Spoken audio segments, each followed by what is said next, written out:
bill to strengthen our ability to drive down illegal crossings? So, yeah, I mean, looking at the clauses sort of in the chunks that they're in the bill, I mean, the first thing the Border Security Commander struck me as it's going to be another civil servant. I think it's going to be a Director General post in the Home Office. I mean, I was one of those, and we already have quite a lot of those. And I'm not sure that he's actually going to be able to command anything. I think he's probably going to be more a coordinator. I would like to see him and his team have law enforcement powers. So they've got powers to arrest and detain, same as officers have in the Border Force, in National Crime Agency, Immigration Enforcement. I think that whole governance structure does need attention, so it does need someone to pull it all together. But so I'm not sure that we've pitched that right, that post right in immigration law enforcement teams. I think on his reporting requirements that you've put in, I think he does need to regularly publish details of irregular arrivals by way of nationality, age, provide regular updates as to where they are in the process, so that we can all see where, if there are log jams in the process from arrival to either removal or grant, we can check the timelines. I think they've already got a dashboard in the Home Office that does that. Parliament entered the chamber expecting another routine immigration hearing, a parade of scripted lines and political posturing. Instead, the session cracked open with something far more unsettling. Britain's top border force officer took his seat and, with a steady voice, began stripping away the usual comforts.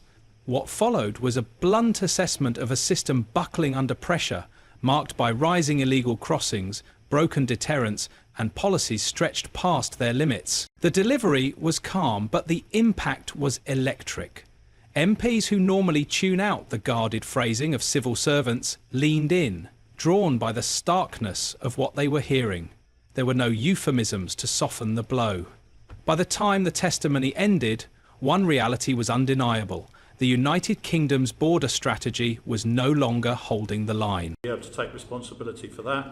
And I would also like to follow up on the point that Alp Mehmet made about removals and data on removals and the numbers of people who could be excluded currently under the NABA, under National Borders Act, because they've come from a safe third country. That's still there, but we don't know the data of how many of those are actually on a case-by-case being removed. So I would like to see a country list of all the countries that are where we can remove people to, both for safe third countries, for source countries, but also for third countries. Now, we know France won't take, or the EU won't take third country returns.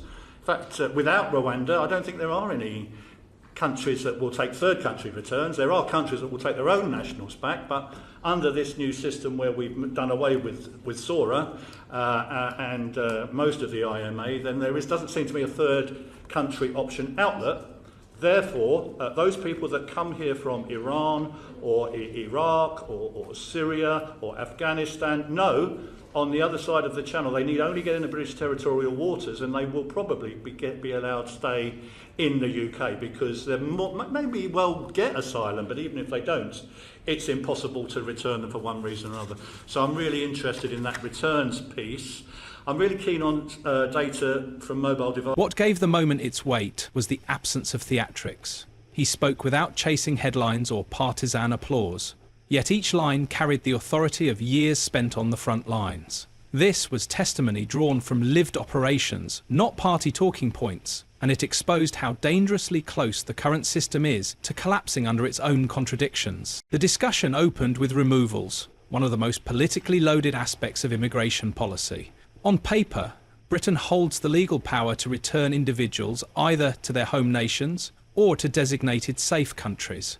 In practice, however, the process is murky and slow, with outcomes rarely made clear to the public. Even when arrivals come from safe states, the Border Force chief noted, the absence of transparent reporting leaves MPs unable to gauge how often removals are actually carried out. Mobile devices to be captured. Some of them do keep their mobile phones.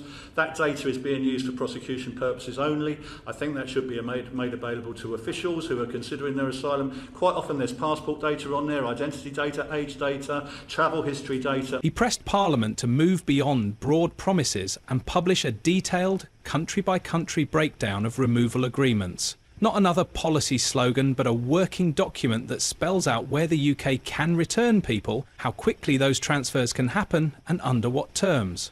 Without that level of clarity, he warned, the entire enforcement debate is reduced to little more than a political shadow play. Then came the bluntest reality check. Without formal return deals, Britain cannot force most safe third countries to take people back. France refuses. Other EU states do the same, even though many small boat migrants travelled through their borders first. Absent the Rwanda plan or a similar agreement, those arriving from Iran, Iraq, Syria or Afghanistan need only reach UK waters to secure a strong chance of staying. Failed asylum claims often end in limbo, blocked by diplomatic disputes and legal obstacles. Smugglers know this better than anyone, and they advertise those loopholes as guarantees to the desperate people they profit from. Really usefully have to consider an asylum application that's being held on those phones. So I think we need legislation to do that, and I would also use mobile devices to track people on bail who are given bail, so that we can use the tracker to know where they are in the event of an adverse decision from the Home Office, that we will be able to find them. At the moment we don't have powers to do that because of the Regulatory Powers Act. I would like to see an amendment that enabled that to happen. We know the tagging systems haven't really worked, and in the unlikely event, I don't expect the government will, but in the unlikely event that we were able to keep SORA or the Rwanda plan, then we really need to look, I think, at options for offshoring asylum claims, where we could send people who have arrived from a safe third country, if we can't send them back there, to another safe country, ergo Rwanda, where they could be resettled safely and would not add to the continuing flow of arrival. Focus then shifted to the government's plan for a new border security commander. On the surface it looked bold, but the details revealed little more than another senior civil service post, a coordinator without teeth. The Border Force chief did not mince words. Coordination alone will not fix a system already under strain. The role, he insisted, must carry the same powers as immigration officers and the National Crime Agency, the authority to arrest, detain and run operations directly. Without those powers, the commander would be reduced to a figurehead, a title on an org chart while the fractures remain. What he demanded instead was a true chain of command, a single leader able to unify scattered agencies and cut through the bureaucracy that slows every response. Alongside that, he urged for transparency, monthly public reports breaking down arrivals by nationality, age and case outcome. Only then, he argued, would Parliament and the public be able to judge whether Britain's border system was working or failing in real time.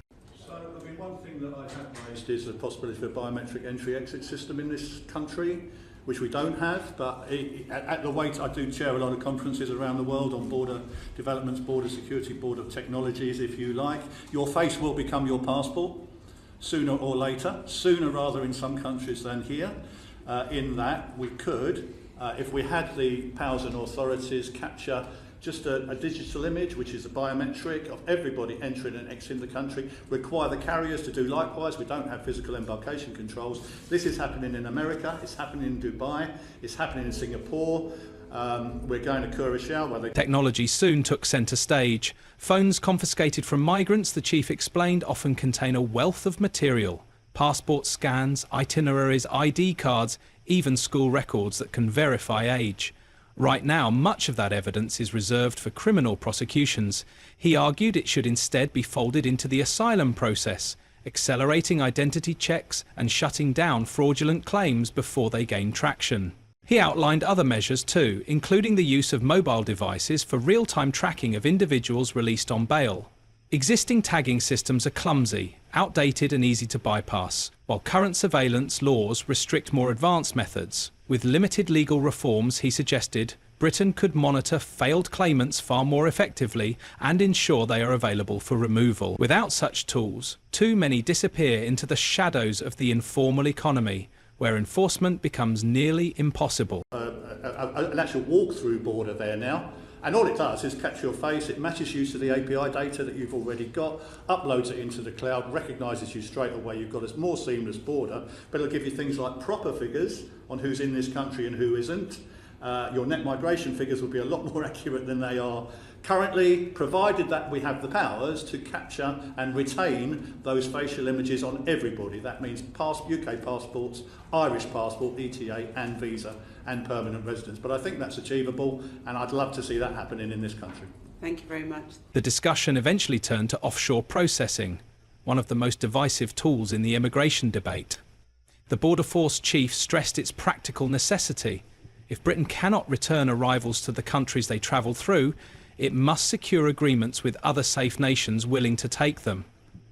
The Rwanda plan was one attempt, but without a comparable arrangement, only deepens the backlog. He also highlighted international models. In the United States, Dubai and Singapore, advanced biometric entry-exit systems verify a traveller's identity in seconds. In Dubai, passengers move through border checks without showing a single document, as facial recognition ties them directly to existing records. The technology is tested, he argued, and the UK is being left behind by failing to implement it. As the hearing closed, the conversation shifted to costs. Could advanced border systems really be justified under budget strain? His answer was blunt. Around the world, automation is already paying off. By automating document checks, countries free thousands of officers from routine work, redeploying them to disrupt organised crime, trafficking networks, and high-value smuggling operations. Far from sidelining human oversight, automation makes it sharper, allowing border staff to focus on the threats that actually matter. You must trust in Sir Keir Starmer. He has the solution to all of our problems. That's right. He's going to stop the massive influx of illegals into this country by smashing the gangs. It's been 1 year. And it seems to me there aren't many gangs that have been smashed. Oh, yes, the odd ne'er-do-well's been lifted, had their collar felt, but not really anywhere near enough to do the job of preventing people getting in those dinghies. Well, he's got a brilliant new idea. He is going to introduce sanctions. It's a first ever. It is a world debut where gang leaders, corrupt officials and companies selling small boat equipment will be named this week as the first targets of new government sanctions against people smuggling. The financial action, which the government says is a world first, is aimed at tackling illegal immigration to the UK and is central to Starmer's plan to disrupt channel crossings. Let's speak now to Tony Smith, former head of UK Border Force. Tony, I am so sceptical that this will work because, you know, I would imagine that Europol, Interpol, French police, Belgian police, when it comes to trying to stop people smuggling, would for a long time have tried to identify where things like engines for these boats are coming from. We know they're custom built in China and ferried across the continent. Also, this idea that you can apply sanctions to international criminal cartels who probably launder their money anyway just seems a little bit fantastical to me. Am I wrong in being cynical about this policy? He reminded MPs that Britain is not starting from scratch. The UK already operates one of the largest e-gate systems in the world, processing millions of travellers every year in seconds by matching documents and biometrics more efficiently than any manual line ever could. Expanding those capabilities, he argued, would carry a double benefit: smoother passenger flow at legitimate entry points and more resources to intercept those who try to avoid them. Over time, reduced staffing needs and lower operational costs could offset much of the investment. While he offered no precise figure, the point was clear: smart border technology pays for itself in both efficiency and flexibility. From there, the spotlight returned to Rwanda. The chief was blunt. The scheme absorbed hundreds of millions of pounds in preparations, legal fees and logistics, yet not a single flight left the runway. Years were wasted in courtroom battles while small boat arrivals rose and the asylum backlog grew. His criticism reached further, pointing to the Illegal Migration Act's reliance on Rwanda as the cornerstone of enforcement. The plan was never scaled for the volume of arrivals, and by shutting down other options, the Act removed the flexibility to manage cases in parallel. With Rwanda tied up in legal challenges, there is no fallback, only mounting costs for housing, benefits and casework. By the end, the hearing felt less like a policy review and more like an unfiltered reckoning, exposing the gaps, the wasted spending and the urgent need for change. Whether Westminster acts is uncertain, but one message rang clear: inaction is already costing the public and the price climbs higher by the day.